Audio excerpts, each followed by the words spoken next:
They crossed the Atlantic already defeated, though many of them didn't know it yet.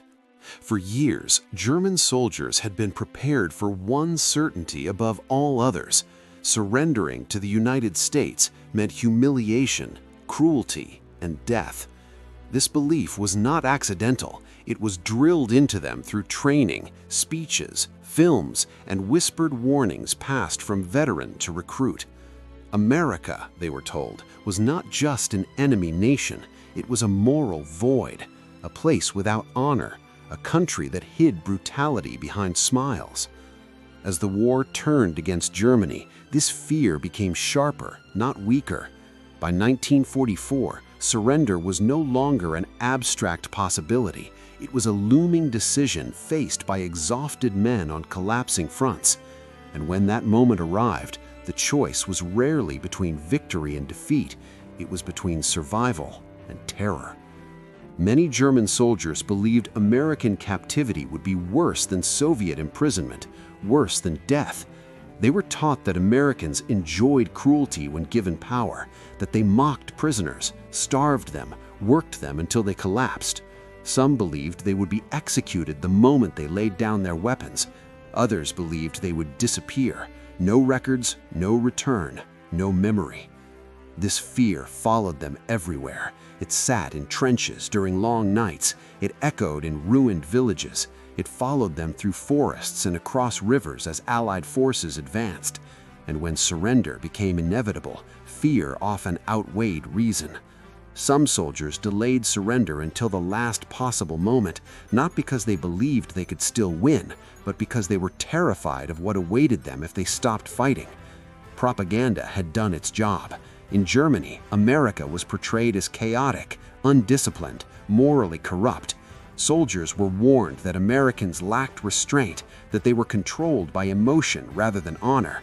Even basic ideas such as fair treatment of prisoners were dismissed as lies designed to weaken resistance. Letters from home reinforced this fear. Families repeated what they heard on the radio. Neighbors spread rumors. Stories circulated of prisoners beaten, shot, or left to rot behind barbed wire. No one could verify them, but that didn't matter. Fear doesn't require evidence, only repetition. By the final year of the war, entire units carried these beliefs as fact. And yet, something strange began to happen.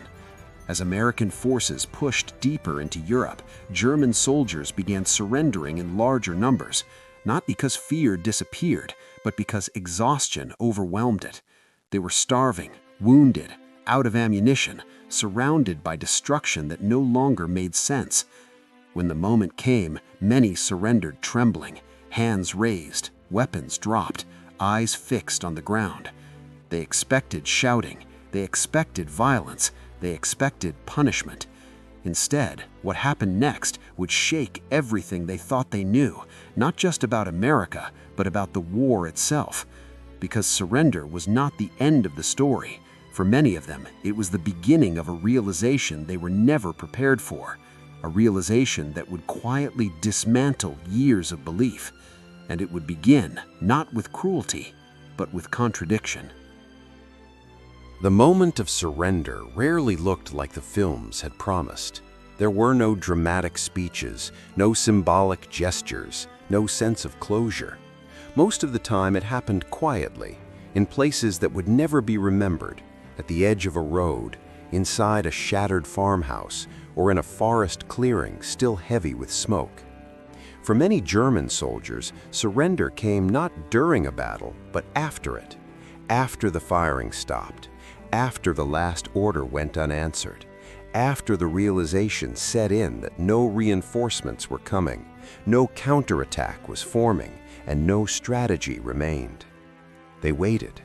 Some waited for hours, others for days. They argued among themselves about what to do next. Older soldiers warned younger ones. Younger soldiers clung to rumors. Some insisted that surrendering to the Americans was a trap. Others believed it was the only remaining chance to survive. When the decision was finally made, it was rarely unanimous. One soldier would step forward first, slowly, hesitantly, weapon lowered, hands raised high enough to be unmistakable. The others watched closely, not just the Americans ahead, but the man beside them. No one wanted to be the first to die for making the wrong choice. American soldiers, advancing cautiously, reacted with procedures drilled into them through months of training. Rifles remained raised. Orders were shouted, short, sharp, and practical. Hands up, turn around, walk forward, stop. To the Germans, the tone was unexpected. There was no screaming rage, no insults, no immediate blows. The voices were firm, controlled, and, most unsettling of all, calm.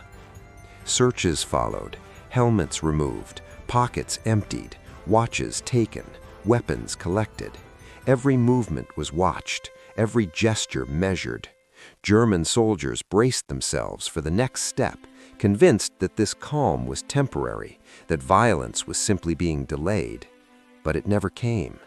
Instead, they were lined up, counted, given water, sometimes given cigarettes. In some cases, wounded prisoners were treated before uninjured Americans. Medics moved without asking questions about nationality. Blood was blood. Pain was pain. This was not what they had been taught. From men who had spent years believing America was governed by chaos and cruelty, the orderliness of surrender was deeply confusing. There was no ceremony, but there was process. No kindness, but no hatred either. The absence of cruelty was in itself shocking. As prisoners were marched away from the front lines, fear did not disappear. If anything, it intensified. Many believed the worst would come later, behind the lines, out of sight, where rules could be ignored and prisoners could vanish without witnesses. They whispered among themselves as they walked. Some tried to memorize faces. Some prepared final messages in their minds. Others stared straight ahead, refusing to think at all. Transport followed. Trucks, trains, temporary holding areas. The deeper they moved into American-controlled territory, the more tension built. Each new stop felt like the last chance for things to turn violent. But again, they didn't. Guards followed routines. Food was distributed at regular intervals. Roll calls were conducted carefully. Paperwork was filed. Names were recorded. For a man accustomed to arbitrary punishment, this predictability felt unreal, almost suspicious. It was during these early days that a dangerous thought began to form. What if the lies weren't exaggerations? What if they were fabrications? That thought was frightening, not because it offered hope, but because it suggested something far worse, that everything they had believed about the enemy, and perhaps about the war itself, had been wrong. And this realization would only grow stronger once they arrived at their final destination. Because surrender was not the shock. What came next was. The real shock did not come at the moment of surrender. It came days later, sometimes weeks, when German prisoners realized they were still alive, still fed, still accounted for, and still human in the eyes of their captors. American prisoner of war camps were not places of comfort. They were crowded, restrictive, and monotonous. Barbed wire surrounded them. Armed guards watched constantly. Freedom was gone. But what the prisoners encountered inside these camps contradicted nearly everything they had been taught to expect. There were rules, and those rules were enforced consistently. Food arrived at scheduled times, not luxury meals, but enough to survive without hunger. Medical inspections were routine. Wounded soldiers were treated, sometimes by the same doctors who had treated American troops hours earlier. Records were kept carefully. Names, ranks, units, everything documented. Prisoners were not erased, they were processed. For men who had lived under a system where power was arbitrary and punishment unpredictable, this order was unsettling. Even discipline followed a logic they did not recognize. Infractions were punished, but not brutally. Guards shouted, yes, but they did not beat prisoners for amusement. Physical abuse was not standard procedure. When violence occurred, it was investigated. That alone was difficult to comprehend. Many prisoners assumed it was temporary. They believed this treatment was a facade designed to extract information or encourage compliance. Surely, they thought, the cruelty would come later, when no one was watching, when the paperwork was finished, when the novelty wore off. But days passed, then weeks, and nothing changed. What changed instead was the prisoners themselves. They began to notice small details that propaganda had never mentioned. American guards rotated shifts, officers inspected facilities, Red Cross packages arrived. Prisoners were allowed to write letters home. Some were assigned work, not forced labor under threat, but structured tasks with clear limits and rest periods. This was not mercy, it was bureaucracy. And bureaucracy, to men conditioned to fear arbitrary power, felt almost revolutionary. Conversations began quietly. At first, prisoners spoke in whispers, careful not to be overheard. They compared experiences, compared expectations, compared reality, and the conclusions were deeply uncomfortable. If Americans were truly barbaric, why go through this effort? Why feed enemy soldiers when their own civilians were rationing food? Why provide medical care to men who had fought against them? Why maintain records instead of letting prisoners disappear? Some prisoners resisted these questions aggressively. They clung to ideology, insisting that appearances were deceptive, that this treatment was part of a larger manipulation, that kindness was weakness, or worse, a trap. Others were less certain. They noticed guards who addressed them by rank instead of insults, guards who followed procedure even when no officer was present, guards who treated prisoners not as monsters but as defeated soldiers. One former Wehrmacht corporal later recalled that the most unsettling moment of his captivity was not hunger or fear, but boredom. Days passed without incident, without punishment, without violence. The war for him seemed to have ended abruptly, not with execution, but with routine. That realization created a quiet crisis. If the enemy was not what they had been taught, then what had they been fighting for? This question spread slowly, but relentlessly.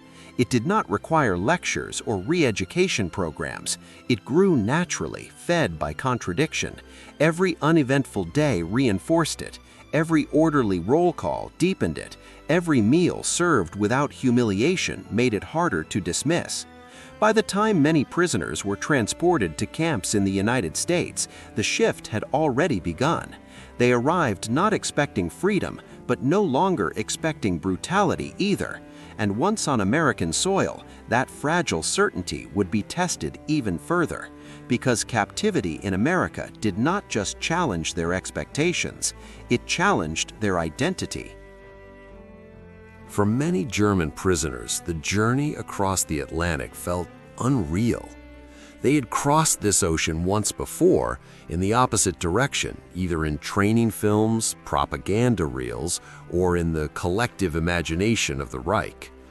America, in those visions, was a decadent empire waiting to collapse, loud, undisciplined, brutal beneath a polished surface. Now they crossed again, not as conquerors, but as captives. The voyage itself was tense. Prisoners were packed below deck, guarded but not abused. The ocean was rough, seasickness was common. Rumors spread constantly. Some believed they were being transported for forced labor. Others believed execution awaited them on arrival. A few believed they would never be seen again. When the ships finally docked, nothing looked like they expected. There were no ruins, no hunger in the streets, no signs of a collapsing society. Ports were active. Cranes moved cargo with precision. Trucks rolled in steady lines. American civilians went about their business with a calm that felt almost insulting to men who had just watched Europe tear itself apart. They were loaded onto trains, and this was where the shock deepened.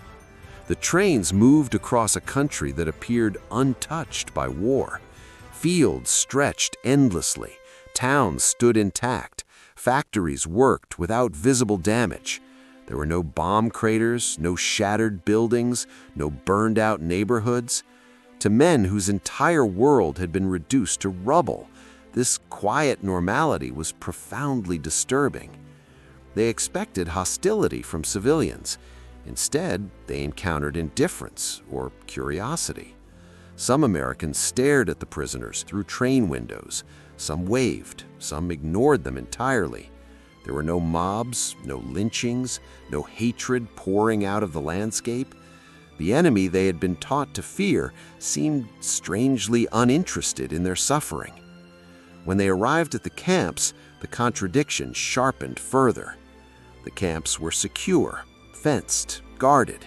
Escape was unrealistic, but they were organized. Barracks were functional. Sanitation existed. Food distribution followed schedules.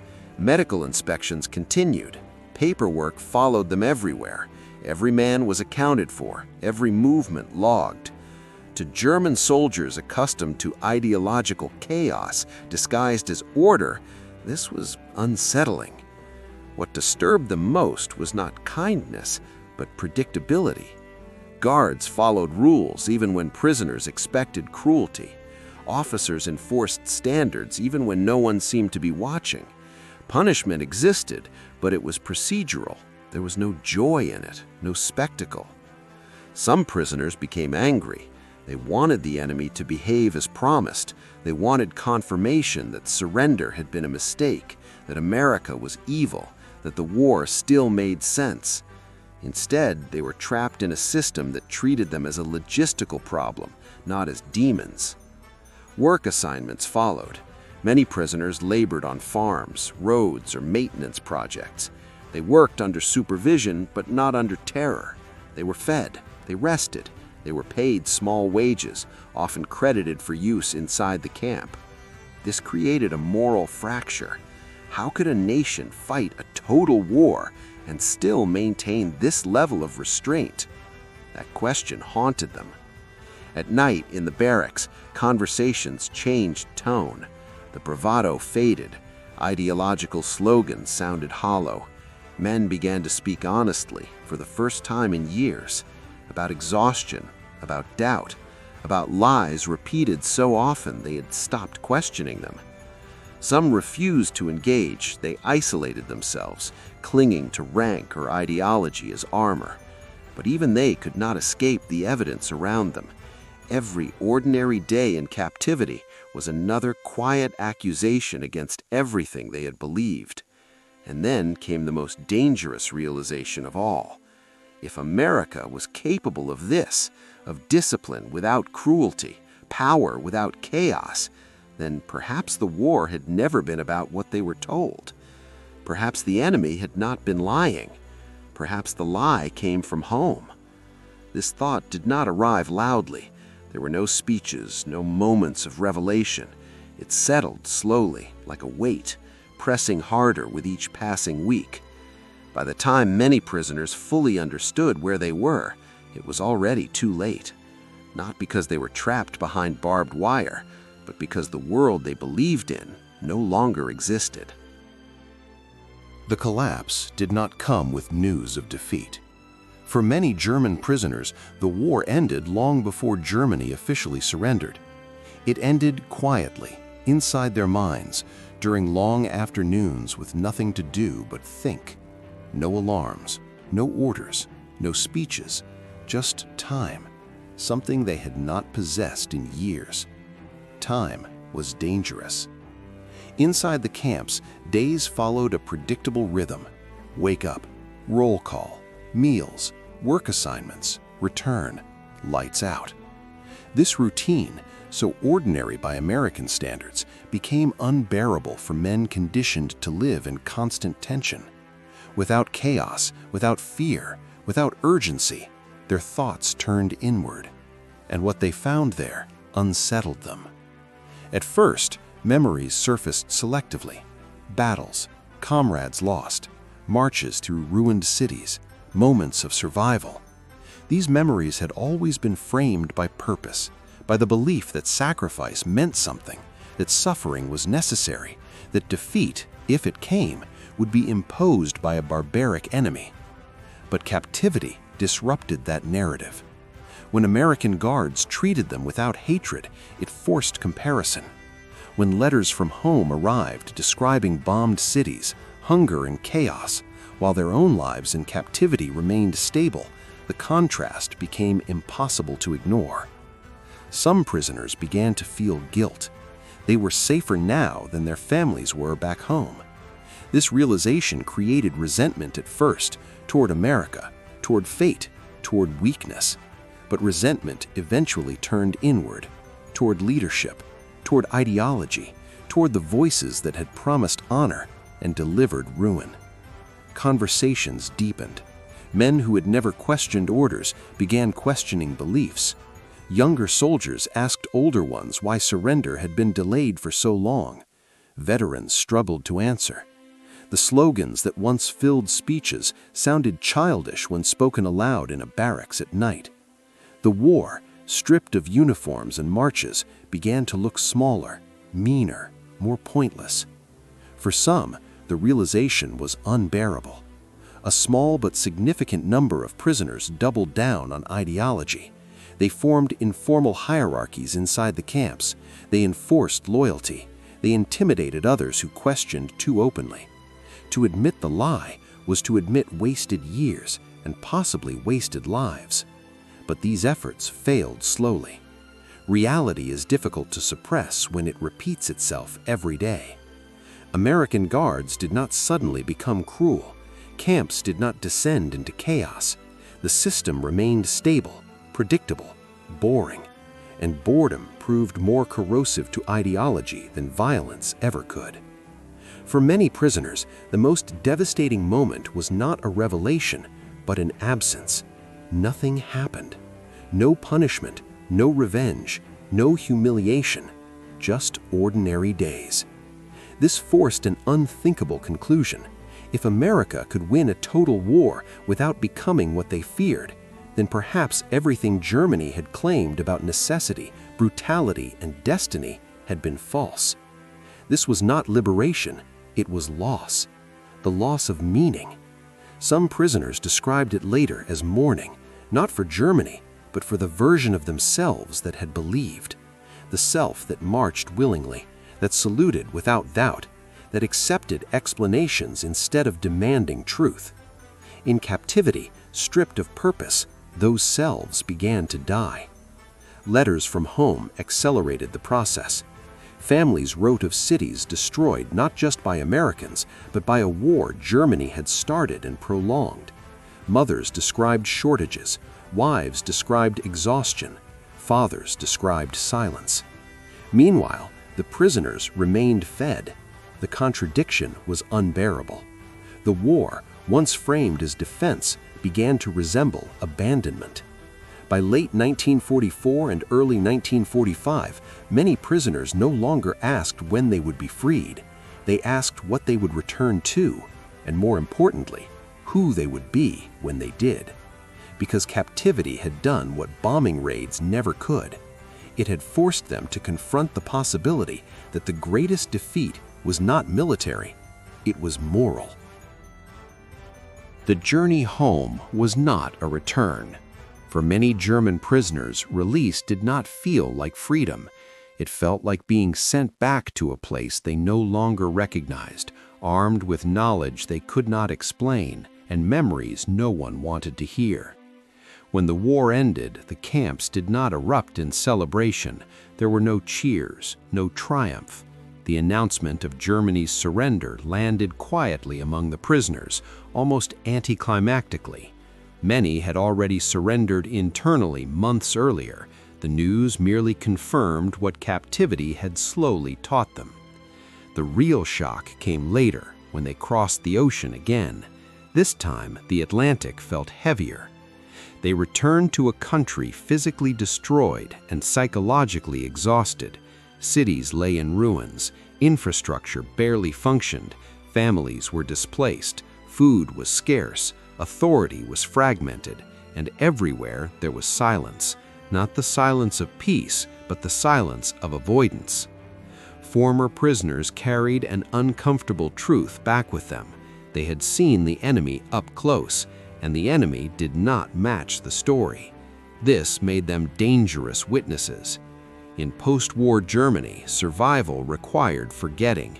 The population was busy rebuilding, mourning, and explaining loss.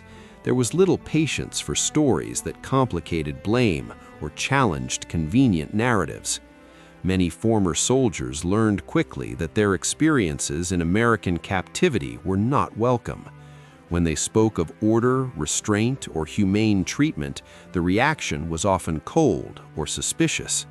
Some were accused of exaggeration, others of betrayal, a few were simply ignored. So they stopped talking. Silence became a form of self-defense. Inside families, conversations were careful. Fathers avoided details, brothers deflected questions, husbands spoke vaguely of camps without describing them. It was easier to talk about hunger than dignity, easier to talk about suffering than contradiction, because contradiction demanded accountability, and accountability demanded reflection. Many former prisoners struggled with guilt, not the dramatic guilt of war crimes, but a quieter, more corrosive kind. Guilt for having believed too easily, for marching without asking questions, for having underestimated the cost of obedience. Some experienced shame for surviving comfortably, while others had endured bombardment and chaos at home. Others felt resentment toward leaders who had sacrificed ideology for pride. This guilt had no outlet. There were no public forums, no collective reckoning yet, no language for moral injury. So it settled inward, shaping lives in ways that were rarely visible but deeply persistent. Some former prisoners became withdrawn, others became fiercely apolitical. A few dedicated themselves obsessively to rebuilding, not out of hope but as penance. Work became a way to avoid memory. What haunted many of them was not what Americans had done, it was what Americans had not done. They had not brutalized them, they had not humiliated them, they had not erased them. That absence lingered like an unanswered accusation. Years later, when asked about captivity, some former prisoners described it as the moment they lost faith, not in God or country, but in certainty itself. They became suspicious of slogans, allergic to absolutes, wary of any voice that promised clarity through hatred. This quiet transformation never made headlines. History prefers clean endings, treaties, trials, photographs of surrender. But this change was invisible, unfolding in kitchens, workshops, and quiet walks through ruined streets. Men returned older than their years, carrying a truth they could not fully articulate, that the most effective defeat they suffered did not come from bombs, bullets, or armies. It came from being treated as human beings by the people they had been told were monsters, and that knowledge followed them for the rest of their lives. What followed the return of those men was not a chapter in textbooks. It was something quieter, more subtle, and far more enduring. The experience of surrendering to America did not produce gratitude in the simple sense. It did not turn former prisoners into admirers of the United States, nor did it erase bitterness, loss, or trauma. What it did was more dangerous than that. It dismantled certainty. For a generation raised on absolute narratives, good versus evil, destiny versus decay, loyalty versus treason, the discovery that reality was more complex than propaganda left a permanent scar. Not a visible one, a cognitive one. Many of these men spent the rest of their lives deeply skeptical of power.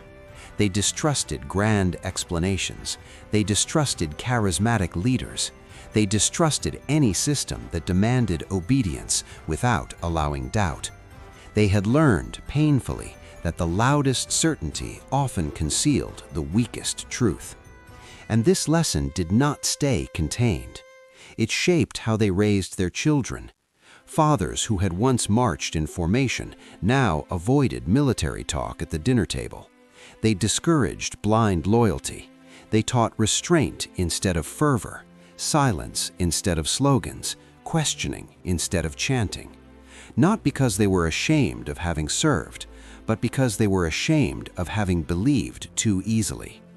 In post-war Germany, this skepticism became part of the cultural undercurrent that outsiders rarely notice. The reluctance toward nationalism, the discomfort with displays of force, the obsession with legal limits, structure, and accountability. These were not abstract principles, they were reactions. Reactions born from contradiction. And the contradiction had a source few openly acknowledged: captivity in America. Ironically, the United States never sought credit for this influence. There was no campaign, no narrative, no official acknowledgement. American guards went home, returned to farms, factories, offices. They did not consider themselves moral educators. They were simply following orders, procedures, rules. But those procedures mattered. They demonstrated something that propaganda had denied was possible: that power could be exercised without cruelty, that victory did not require dehumanization, that an enemy could be defeated without being erased. This lesson lingered precisely because it was unintentional. Had it been deliberate, it would have been resisted. But because it emerged through routine, through boredom, paperwork, schedules, and restraint, it bypassed defenses. It rewired assumptions instead of confronting them. Years later, when the Cold War hardened ideological lines again, many of these former prisoners felt a familiar unease. They recognized the language, the simplifications, the warnings about enemies who were supposedly less than human, and they were wary. Some spoke out, many did not, but the memory remained. What makes this story uncomfortable is not that America behaved perfectly. It did not. Abuses occurred, injustices happened, no system is clean. But perfection was never the point. Consistency was. And consistency sustained over time proved more persuasive than force. In modern discussions of psychological warfare, soft power, and influence, this chapter is rarely mentioned. Analysts focus on weapons, economics, propaganda campaigns. But this transformation did not come from strategy. It came from restraint, from rules followed when no one was watching, from guards who did not improvise cruelty, from officers who treated prisoners as administrative responsibility rather than ideological targets.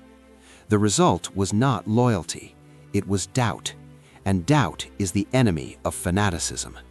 For many former prisoners, America became neither hero nor villain. It became proof that alternatives existed, that war did not excuse everything, that obedience was not destiny. This realization did not absolve them, but it changed them. And in doing so, it quietly shaped a post-war world that valued hesitation over haste, skepticism over certainty, and law over impulse. History remembers the surrender. It remembers the camps, but it rarely remembers what followed inside the minds of those who passed through them. Yet that invisible legacy may have been one of the most consequential outcomes of the war. Not because it ended a conflict, but because it made future ones harder to justify. When the war officially ended, the world rushed to define winners and losers. Maps were redrawn, borders shifted, trials were held. Photographs captured moments meant to symbolize closure. Handshakes, signatures, lowered flags. History moved forward with urgency, eager to seal the conflict into chapters and summaries. But for those who surrendered to America, the war did not end that way. It ended slowly. It ended in quiet realizations that arrived years after the last shot was fired, in memories that surfaced unexpectedly, in moments of hesitation when certainty was demanded, in an unease toward absolute answers that never fully went away. Their story does not fit neatly into heroic narratives. There was no dramatic redemption, no cinematic reversal, no single moment where truth was revealed and accepted. What happened instead was subtler and far more lasting. They learned that the enemy they feared most did not behave as expected. They learned that propaganda could survive only as long as it went unchallenged. And they learned that being treated as human by those you were taught to dehumanize is one of the most destabilizing experiences a person can endure. This does not erase guilt. It does not undo destruction. It does not absolve choices made under banners and slogans. But it does expose something uncomfortable about war itself. Violence convinces quickly, but it teaches little. Restraint convinces slowly, but it changes everything. The American soldiers who guarded these prisoners did not know they were leaving behind a legacy. They were not shaping ideology. They were not conducting moral experiments. They were enforcing rules, following procedures, and doing their jobs in a system that valued order over vengeance. That was enough. Enough to fracture certainty. Enough to weaken fanaticism. Enough to plant doubt where obedience once lived. And doubt, once planted, does not disappear. It follows generations. It influences how power is questioned, how authority is measured, how future conflicts are understood or resisted. This is why this story matters. Not because it makes anyone look heroic, not because it flatters a nation, but because it reminds us that the most powerful moments in history are often invisible. They happen not on battlefields, but in routines, not in speeches, but in silence, not through force, but through consistency. If this story surprised you, if it challenged what you thought you knew about war, enemies, or power, then it did exactly what history is supposed to do. And if you want more stories like this, stories that go beyond slogans and explore what really changes people, then take a moment to support the channel. Like the video if you found value in it. Comment with your thoughts, especially if this story made you reconsider something. And subscribe if you want more deep, honest historical narratives that don't rush to easy conclusions. Because history doesn't end when the fighting stops. Sometimes it only begins to speak once everything goes quiet.